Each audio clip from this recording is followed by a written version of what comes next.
नमस्कार, स्वागत है आप सभी का 5 के प्रहार में। मैं हूं आपके साथ हेमंत कुमार। आज का मुद्दा है बीजेपी की तैयारी, बढ़ेगी महिलाओं की भागीदारी। बीजेपी के केंद्रीय नेतृत्व ने नारी शक्ति वंदन अधिनियम लाकर महिलाओं की 33% भागीदारी सुनिश्चित की। इसके बाद भी इस फॉर्मूले को भाजपा संगठन में अप्लाई करने का दावा कर रही है, लेकिन अब प्रदेश भाजपा इस फॉर्मूले को अपने संगठन में लागू अब तक नहीं कर पाई है। अभी प्रदेश बीजेपी में मंडल से लेकर प्रदेश अध्यक्ष का चुनाव हुआ, लेकिन मंडल अध्यक्ष हो या फिर जिलाध्यक्ष के चुनाव में नारी शक्ति का वंदन अधूरा ही नजर आया। अब संगठनों में जो नियुक्ति होगी, इसमें महिलाओं को 33% भागीदारी मिलेगी या फिर भाजपा महिला नेत्रियों की ओर को अभी और ज्यादा इंतजार करना पड़ेगा। इसी पर आज करेंगे प्रदेश की सबसे बड़ी चर्चा। पहले देखिए रिपोर्ट।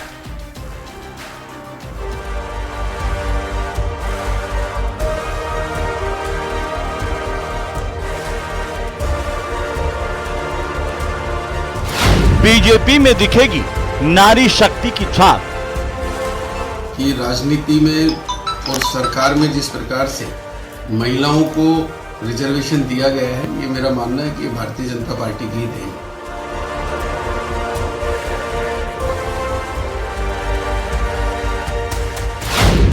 अभी 10% महिला नेताओं की ही भागीदारी।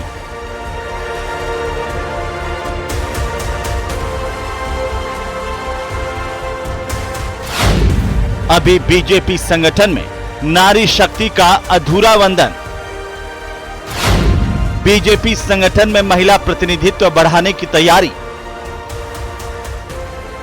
सही है, राष्ट्रीय नेतृत्व ने हमको इस प्रकार का निर्देश दिया है कि 33% महिलाओं को भागीदार बनाया जाए। बीजेपी की तैयारी, बढ़ेगी महिलाओं की भागीदारी।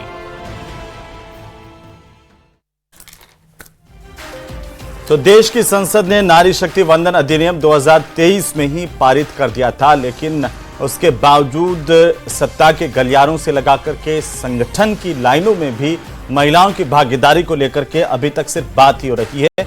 आखिर जो भारतीय जनता पार्टी की तरफ से दावे थे, क्या बीजेपी अपने संगठन में इसको लागू कर पाई है? इस पर आज हम बात करेंगे। हमारे साथ खास मेहमान जुड़ चुके हैं। सबसे पहले परिचय करवा दो, डॉक्टर निमिषा हमारे साथ जुड़ चुके हैं, भारतीय जनता पार्टी की प्रवक्ता, और साथ ही साथ हमारे साथ एसपी मित्तल, वरिष्ठ पत्रकार राजीव जैन साहब हमारे साथ हैं, राजनीतिक विश्लेषक के तौर पर। आप सभी का बहुत स्वागत है। निमिषा जी, आप ही से शुरुआत करेंगे। देखिए, नवरात्रा का भी मौका चल रहा है, जहां पर हम शक्ति की आराधना करते हैं, और भारतीय जनता पार्टी नारी शक्ति वंदन अधिनियम पारित करके ये दावा कर रही थी कि महिलाओं की भागीदारी को न केवल सत्ता में बल्कि संगठन में भी सुनिश्चित किया जाएगा।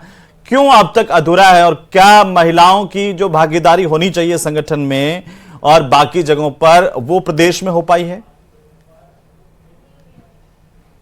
देखिए हेमंत जी, सर्वप्रथम तो आज इस विषय को रखने के लिए मैं आपका आभार व्यक्त करती हूं, और आपके चैनल के माध्यम से पुनः हमारे भारत के यशस्वी प्रधानमंत्री जी को आभार व्यक्त करती हूं कि नारी शक्ति वंदन अधिनियम ला करके विशाल लोकतंत्र भारत में लोकतंत्र की मजबूती को आधार स्तंभ दिया है।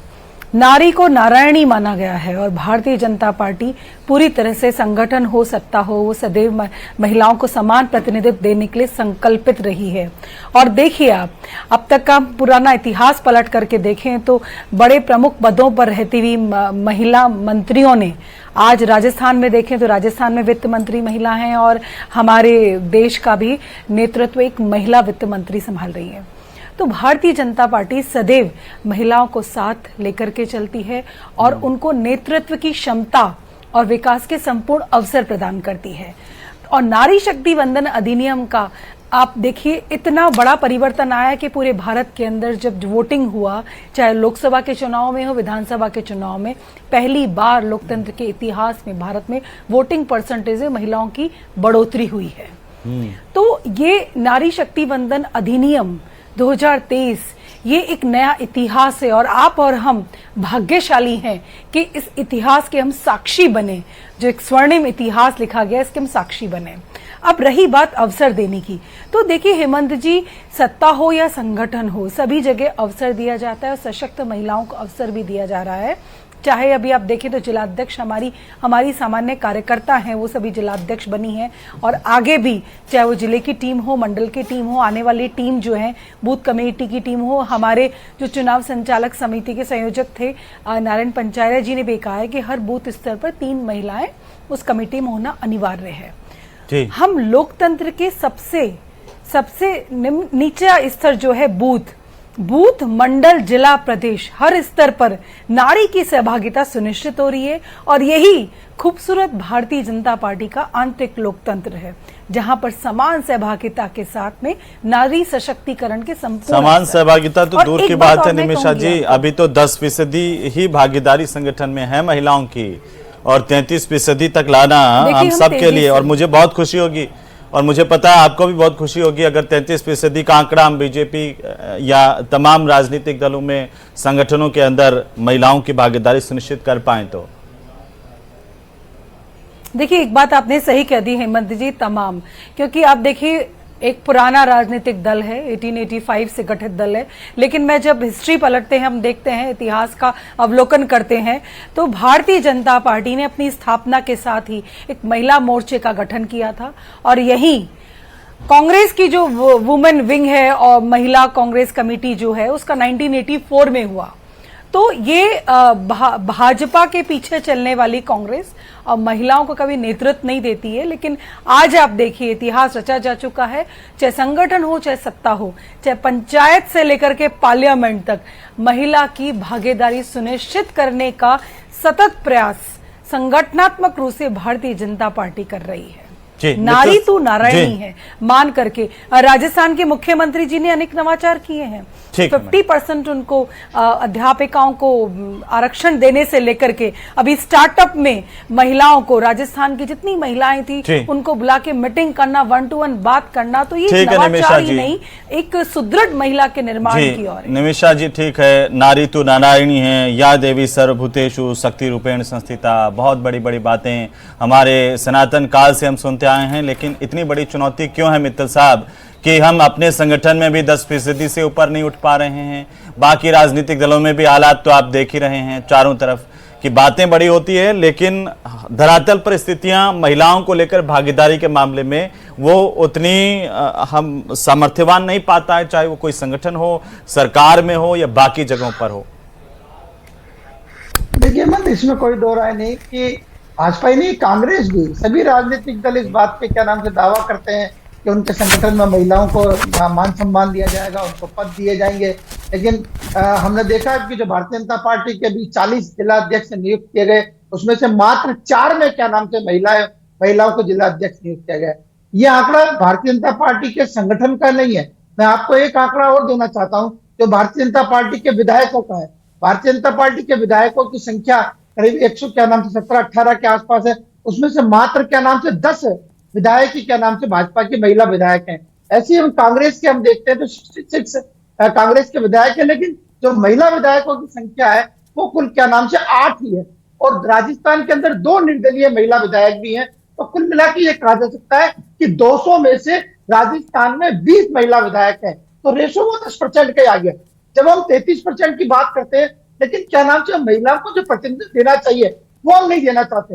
एक और आंकड़ा हेमंत जी है क्या नाम से यहाँ लोकसभा के चुनाव का, मुझे लगता है कि क्या नाम से लोकसभा के जो 25 सीटें हैं राजस्थान में, उनमें भारतीय जनता पार्टी के अंदर मंजू शर्मा और महिमा कुमारी 2 सांसद हैं, और कांग्रेस के अंदर संजना जाटव एकमात्र सांसद है, और राज्यसभा की जो 10 सीटें उसमें से तो एक भी महिला सांसद नहीं है। तो ये दयनीय स्थिति है। मेरा मानना है कि जब आपने ये नारी वंदन जो अधिनियम पास किया है, उसके मुताबिक सबसे पहले भारतीय जनता पार्टी का दायित्व है कि वो अपने संगठन में या और जो क्या नाम से जो पद हैं उनके अंदर महिलाओं को प्रतिनिधित्व दें। अब देखिए हेमंत, होता क्या है, हम देखते हैं चाहे वो जिला परिषद का सदस्य है, चाहे वो पंचायत समिति का सदस्य है, या वार्ड परिषद है, या शहर में। जी पूरा कर लीजिए मित्र साहब, बोलिए। हाँ, तो हेमंत जो जैसे हम देखते हैं कि क्या नाम से एक नए पद नियुक्त हो गए। अब जैसे कहते हैं सरपंच पति, अब बताइए ये कोई पद है? अब काम तो जीती तो क्या नाम से महिला सरपंच है, लेकिन उसका पति सारा काम करता है। यहाँ तक कि नाम से जो नगर पालिका के अध्यक्ष है, सभापति हैं, उन तक के क्या नाम से महिला यदि क्या नाम से आरक्षण के अंदर वो निर्वाचित हुई है तो या तो उनका बेटा काम करेगा या उनके पति काम करेंगे या उनके क्या नाम से पिता काम करेंगे। मुझे लगता है कि तो ये क्या नाम इसमें तो से मित्तल महिलाओं साहब को मुझे भी लगता है कि इससे सरकार आत्मनिर्भर की ही कहीं ना कहीं कमी है, क्योंकि बिल्कुल स्पष्ट आदेश होना चाहिए कि चेयरमैन पति, सरपंच पति, ये सब हटाइए आप, ये कहीं पर भी लागू नहीं होगा। ये तो सरकार को प्रतिबद्धता जतानी पड़ेगी आगे आकर के, और ये सालों से इस तरह से हम देख रहे हैं चली आ रही है, दावे हो रहे हैं, फिर अगली सरकार आ जा रही है, फिर वही स्थिति है, कोई बदलाव महिलाओं को लेकर होता हुआ दिखाई नहीं देता है। मित्तल साहब। हाँ, नहीं, देखिए हेमंत, आपने बिल्कुल सही सवाल उठाया। मैं बात कह रहा था, देखिए बदलाव नहीं हो रहा है। देखिए ये ग्रामीण क्षेत्र की स्थिति नहीं है, ये शहरी क्षेत्र की स्थिति भी, जो नगर निगम के क्या नाम से जो महिला मेयर है उनके भी क्या नाम से पतियों की महत्वपूर्ण भूमिका होती है। और सबसे दुर्भाग्यपूर्ण बात तो यह है कि उस बेचारी जो महिला जो निर्वाचित पार्षद हुई है या सभापति हुई है, उसको अपने नाम के साथ में अपने पति का नाम भी लगाना होता है। ये बड़ी दुर्भाग्यपूर्ण बात है। मेरा इस संबंध में ये कहना है कि सरकार और संगठन उनके अपने अपने अपने क्या नाम से दायित्व उनको करना चाहिए, लेकिन जो महिलाएं जो निर्वाचित होती हैं वो कम से कम इतना तो क्या नाम से अपने आप आत्मनिर्भर बने कि अपने नाम के साथ कम से कम पति का नाम तो न लगाए। वो पहले नहीं लगाती थी, लेकिन पार्षद बनने के बाद या सभापति बनने के बाद उन्होंने क्या नाम से लगाना शुरू किया। इससे जाहिर होता है कि उन पर ये दबाव तो महिलाओं को ही चाहिए कि वो कैसे इस पर्दे के आवरण के भीतर से बाहर निकलें। उनको सिर्फ गुड़िया, मिट्टी की गुड़िया समझ करके जो चलाने वाले लोग हैं, उनको मुंह तोड़ जवाब तो तभी लगेगा जब महिलाएं खुद इस आवरण को तोड़ करके आगे आएंगी, कहेंगी कि हमारी भागीदारी हम सुनिश्चित करेंगे। आप देखिए, आप बीच में मत बोलिए। अनुश्री हमारे साथ जुड़ चुके हैं, कांग्रेस पार्टी के प्रवक्ता। अनुश्री, आपका भी हम स्वागत करते हैं न्यूज़ 18 राजस्थान पर। राजीव जैन साहब, एक टिप्पणी आपकी, क्योंकि बहुत गंभीर विषय है और इस पर हम सालों से, सदियों से चर्चा तो करते आए हैं, लेकिन धरातल पर अक्सर इसको लागू नहीं कर पाते। इसकी वजह क्या है? अब तो कानून भी बना दिया, अधिनियम भी ले आई बीजेपी, नारी शक्ति वंदन अधिनियम, उसके बावजूद हम नारी का वंदन नहीं कर पा रहे हैं। देखिए हेमंत, बिल्कुल सही कह रहे हैं आप।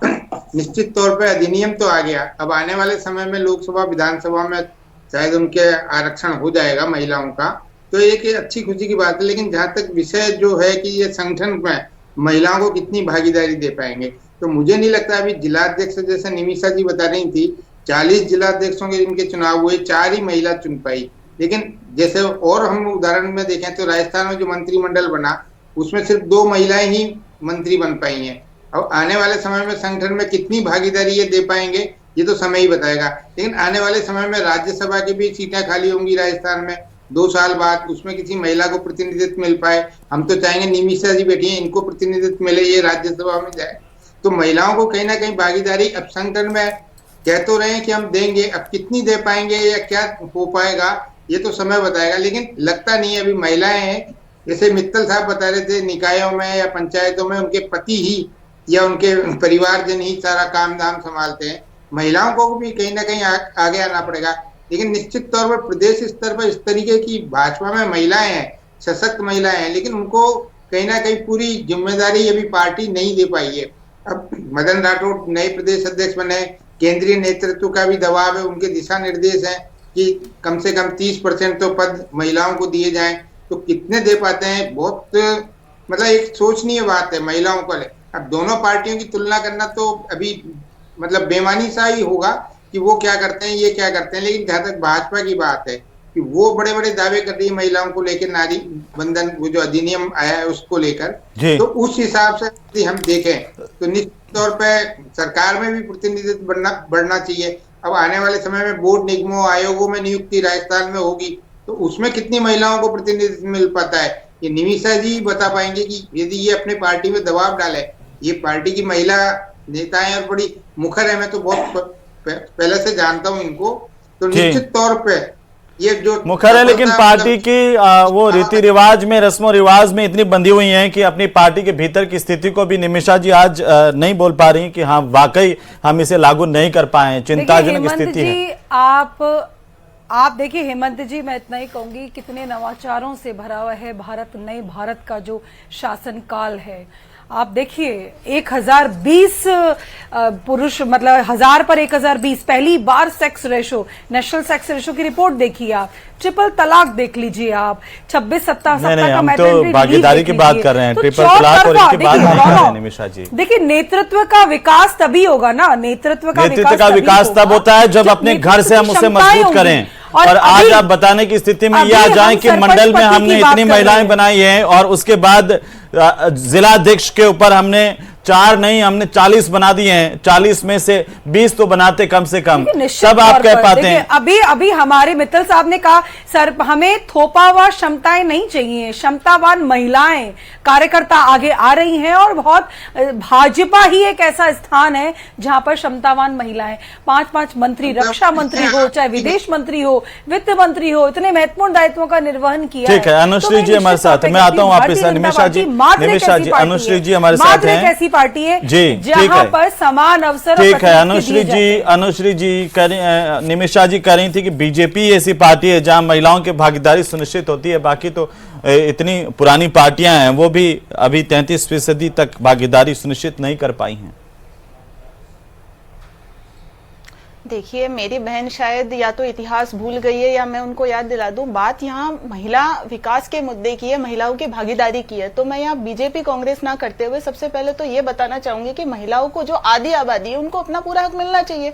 आज ये बात कर रहे हैं नारी शक्ति वंदन अधिनियम की, बहुत अच्छी बात है, बहुत शुभकामनाएं कि ये लेकर आए, लेकिन आप इसको इम्प्लीमेंट कर रहे हैं 2029 के अंदर। आप 2029 की बात कर रहे हैं, आज की वर्तमान, आज मेरे को बोलने दीजिए ना, आज की वर्तमान आप भूल गई है। आप इतिहास उठा के देखिए, जब मैं पंचायती राज की बात कर रही हूँ, पंचायती राज से लेके आप बोलने दीजिए ना, ये आपने थोपा है मेरे आगे ना महिलाओं को घूंघट में रहने के लिए मजबूर के अनुसार आज तथ्यों को परख पार्टी की स्थिति है तो भारतीय जनता पार्टी की ये है कि थोपावा पंचायत के अंदर कमजोर महिलाओं को, घूंघट में महिलाओं को जबरदस्ती आरक्षण दिया, लेकिन कभी भी कांग्रेस ने पनपने नहीं दिया।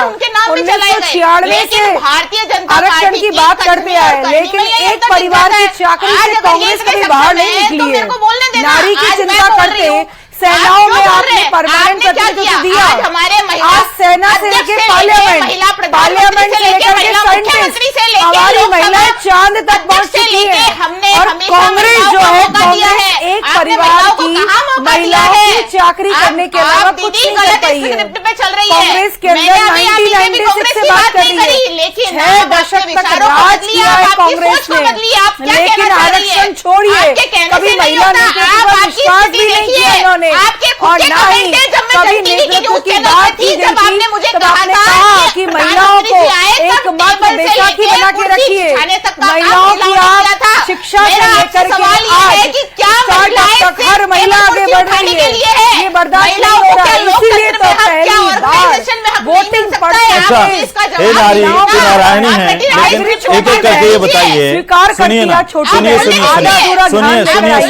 यह स्थिति का हम आकलन ऐसे करते हैं कि सबसे पहले अनुश्री जी बताएंगी कि आपके टोटल जिलाध्यक्ष कितने हैं और उनमें महिला जिलाध्यक्ष कितनी हैं, बताइए। हमारे टोटल जिलाध्यक्ष, मैं अगर पार्टी स्तर से स्टार्टिंग से लेके बात करूं हेमंत, नहीं अभी तो आप खुद बता दीजिए अभी कितनी वर्तमान में? मैं कंपैरिजन की बात कर रही हूँ, मैं कंपैरिजन की बात कर रही हूँ पार्टी स्तर पे। इन्होंने क्या किया है, आज इन्होंने महीने भर पहले न्यूज तो चला दी, लेकिन मौका कितनी महिलाओं को दिया आज ये खुद बता दे। इनकी खुद की डिबेट थी जन टीवी की, जब ये बोल रही थी कि हमने फ्लोरिंग का काम किया है। अरे आप महिला हैं, मैं महिला का हक मांगने के लिए बात कर रही हूँ, मैं अभी कांग्रेस बीजेपी के स्तर पे नहीं बोल रही। अगर आपने मुझे तो लगता है कि कांग्रेस का प्रतिनिधित्व कर रही है और कांग्रेस को मिला है। सबसे पहले हमें अपना घर मजबूत करना होगा, घर से महिलाओं को कितनी आजादी मिल रही है, ये तो कांग्रेस पार्टी का संगठन बताएगा ना।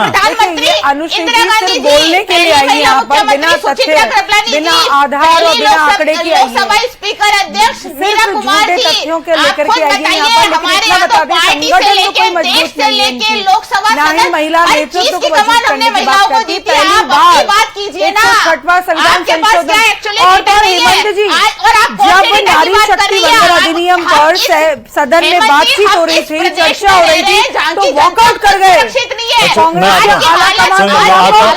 एक एक करके मैं आता हूँ। मित्तल साहब मित्तल साहब, आज की मित्तल हालत हम देखेंगे, एक बार हेमंत जी, मित्तल साहब आज की आइए, तारीख में हम मित्तल खुद साहब को लाइए सुरक्षित नहीं टीवी है। स्क्रीन पर। और मित्तल साहब हमें ये मार्गदर्शन कीजिए कि बीजेपी कांग्रेस में संगठनात्मक स्थिति महिलाओं को लेकर कहां मजबूत है सर?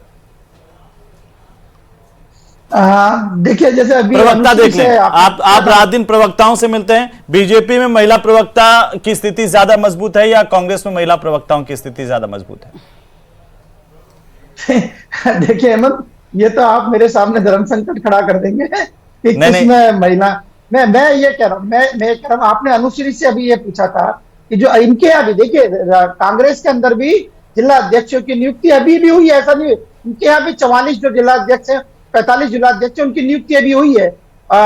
तो उसमें से शायद अनुश्री बता पाए कि कितने जिला अध्यक्षों पर महिलाएं नियुक्त हुई है। मुझे लगता है कि शायद एक भी नहीं होनी, और जो जैसे मनीषा जी कह रही है इनके यहाँ 4 हुई, शायद कांग्रेस में एक भी नहीं होगी। लेकिन फिर भी मैं बार बार कह रहा हूँ हेमंत कि ये महिलाओं प्रतिनिधित्व का बढ़ना हाथ क्या चाहिए। सिर्फ एक जिला अध्यक्ष की नियुक्ति पे अटक रहा है? मुझे आप इसका जवाब दे दीजिए। क्या हो मैं गया? अनुश्री ओवरऑल जो पार्टी की बात कर knowledge रही update हूँ, नहीं है, निमिषा जी, मैं आपसे अनुश्री, बात नहीं कर रही। मैं अनुश्री, तो अभी ये बोल रही हूँ कि हम अनुश्री, इस प्रदेश में रह रहे हैं जहाँ के मुख्यमंत्री को अनुश्री, खुद जेल से धमकी मिलती है, डिप्टी सीएम को खुद धमकी मिलती है जेल से। अनुश्री, आप कौन सी अभी- सुरक्षा की बात कर अनुश्री, रही है? आप महिलाओं को हक दिलाने से कुछ भी बोलना थोड़ी होता है अनुश्री जी। अनुश्री जी, टॉपिक पे आइए ना। जेल से धमकी मिलने वाली पे हमने डिबेट कर ली थी। मैं आप टॉपिक और पे मुझे बात इंतजार कर था रही हूँ। कि क्या कांग्रेस सिर्फ पार्टी एक जिला अध्यक्ष किसी की महिला नियुक्ति प्रवक्ता पे को भेजेंगी, महिलाओं लेकिन की दुर्भाग्य से हिस्सेदारी टिकी पड़ी है। कई मैं लंबे समय से देख रहा हूँ पार्टी स्तर से लेके मुख्यमंत्री, प्रधानमंत्री, लोकसभा स्पीकर सब गिना चुकी। आप जो बात संगठनात्मक देखो, की बात कर रहे हैं, राजस्थानी में कहा होता है आपने घर का तो मजबूत है, आपने घर कहीं स्थिति है महिलाओं की, देव महिलाओं की स्थिति तय करें या बारे आप देश में कहीं हाल है। सबसे पहले हम संगठन से कितने मजबूत है, महिलाओं को संगठन में हमने कितनी भागीदारी दी है। अच्छा ठीक है, राजीव जैन साहब तो बहुत पुराने। अनुश्री एक मिनट बातचीत जारी है, लेकिन थोड़ी बड़ी है। तो टिकट परसेंट भी इतना ज्यादा नहीं रखा। अच्छा एक बार राजीव जैन साहब बहुत सीनियर हैं, वरिष्ठ पत्रकार हैं, और इन्होंने बहुत लंबे समय से संगठनात्मक स्थितियां भी देखी है पार्टियों की और सत्तात्मक स्थितियां भी देखी है कि सरकारों में कैसे प्रतिनिधित्व होते हैं। राजीव जैन साहब, अगर विश्लेषणात्मक तौर पर मैं तुलना करने के लिए आपसे कहूं कि कांग्रेस बीजेपी, अभी दो ही बड़े दल हैं, कांग्रेस बीजेपी, महिलाओं की स्थिति संगठन से लगाकर सरकार तक में आप किसको बेहतर पाते हैं? देखिए हेमंत, दोनों की स्थिति एक जैसी है, कमोबेश। राजस्थान के संदर्भ में हम देखें तो दोनों की स्थिति ऐसी है कि एक बार जब राजस्थान में 10 साल मुख्यमंत्री महिला भाजपा की भी रही वसुंधरा राजे, तो कांग्रेस में प्रदेश अध्यक्ष गिरिजा व्यास रही, कमला बेनीवाल भी डिप्टी सीएम रही, अभी डिप्टी सीएम जो है वो भी महिला है, लेकिन इतनी ज्यादा विधानसभा अध्यक्ष भी रही। लेकिन मैं चाहता हूं कि सर, अगर हम संगठनात्मक तौर पर महिलाओं को आगे बढ़ाएं तो नेतृत्व का विकास तो वहीं से होता है ना, और उसके बाद अगर नेतृत्व को अगर हम मंडल से बढ़ाना शुरू करें तो फिर वो ऊपर आकर के हम कामना कर सकते हैं कि मुख्यमंत्री या मंत्रियों के स्तर में सुधार हो गया, विधायक ज्यादा जीत करके आएंगे।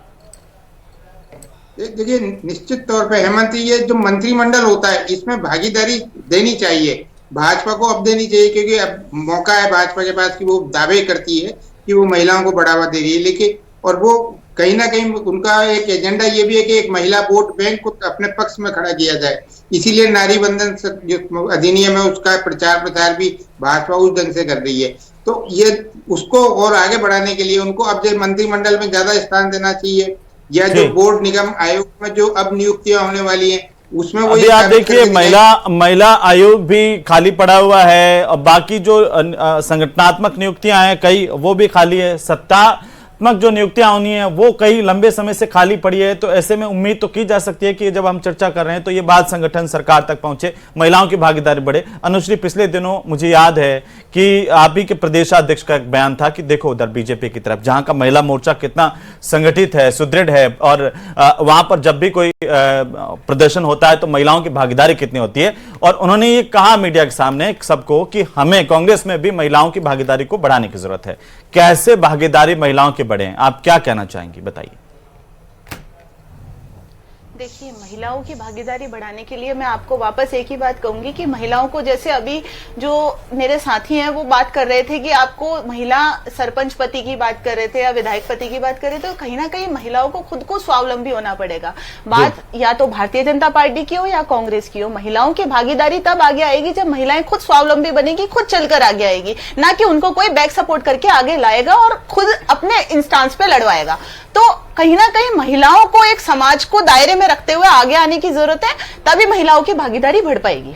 ठीक है निमिषा जी, हम उम्मीद करें कि सबसे पहले तो बीजेपी अपने संगठन से सुधार की शुरुआत करेगी और फिर सत्ता में भी हमें सुधार देखने को मिलेंगे, और हम ये कामना करें कि 33% महिला चेहरे हम देख पाएं, जिनमें आपका भी एक चेहरा हो उज्जवल सा, जिसे देख के मन हर्षित हो कि भाई महिलाएं अपने मुकाम तक हैं और अच्छे से अपनी आवाज़ भी उठा रही हैं, काम भी कर रही हैं। देखिए, भारतीय जनता पार्टी का हर कार्यकर्ता देश के प्रति निष्ठा और सेवा के भार से कार्य करता है। और अब देखिए, भाजपा के शासनकाल में घर से लेकर के सेना तक, ये भाजपा का ही शासनकाल है जब कोटा में कोचिंग सेंटर के अंदर कैसे लड़की का न्यूड वीडियो बना था और मुख्यमंत्री जी और लगातार हर शादी में बैठ के मजे ले रहे थे, आज तक संज्ञान नहीं ले पाए। मेरी बहन वो बात भूल गई है। उसके जस्ट बाद दूसरे दिन चौबू में लड़की को मैगी खिला के जिंदा जला दिया गया। आप कौन से महिला सशक्तिकरण की बात कर रही है? आप पहले महिलाओं को सेफ कीजिए। भारतीय जनता पार्टी बात कर रहे हैं कोटा में इंसिडेंट हुआ, पूरा राजस्थान जानता है, लेकिन आपके मुख्यमंत्री जी गुलाब जामुन खा रहे थे उस वक्त। आप उस हमारे कोटा के देश के इंसिडेंट की बात कीजिए ना। आज हर महिला के, कागजों में हर दबा दिया बहन गया के है। सपने कहाँ थे के आपके पूरे मुख्यमंत्री करने जी? की मुझे उसका गारंटी जवाब है। दीजिए ना। महिला हेमंत जी, सशक्तिकरण पे हम बात तो चाहिए ना। आभार और आप पहले अभिनंदन व्यक्त उसका करते हैं बताइए आपके कि चैनल के आप माध्यम कहाँ से। थे? इस देश के प्रधानमंत्री जी को पुनः पुनः आभार व्यक्त करते हैं। चलिए, आप सभी का बहुत शुक्रिया और इस चर्चा में शामिल होने के लिए। सर्वशक्ति समन्विते नमस्तस्ये नमस्तस्ये नमस्तस्ये नमो नमः है। और उम्मीद की जानी चाहिए कि सरकारें, संगठन और आम लोग भी इस धारणा को आगे बढ़ाएं, 33% महिलाओं की भागीदारी का मुकाम हासिल हो और ये सपना नहीं हकीकत में बदले। नमस्कार।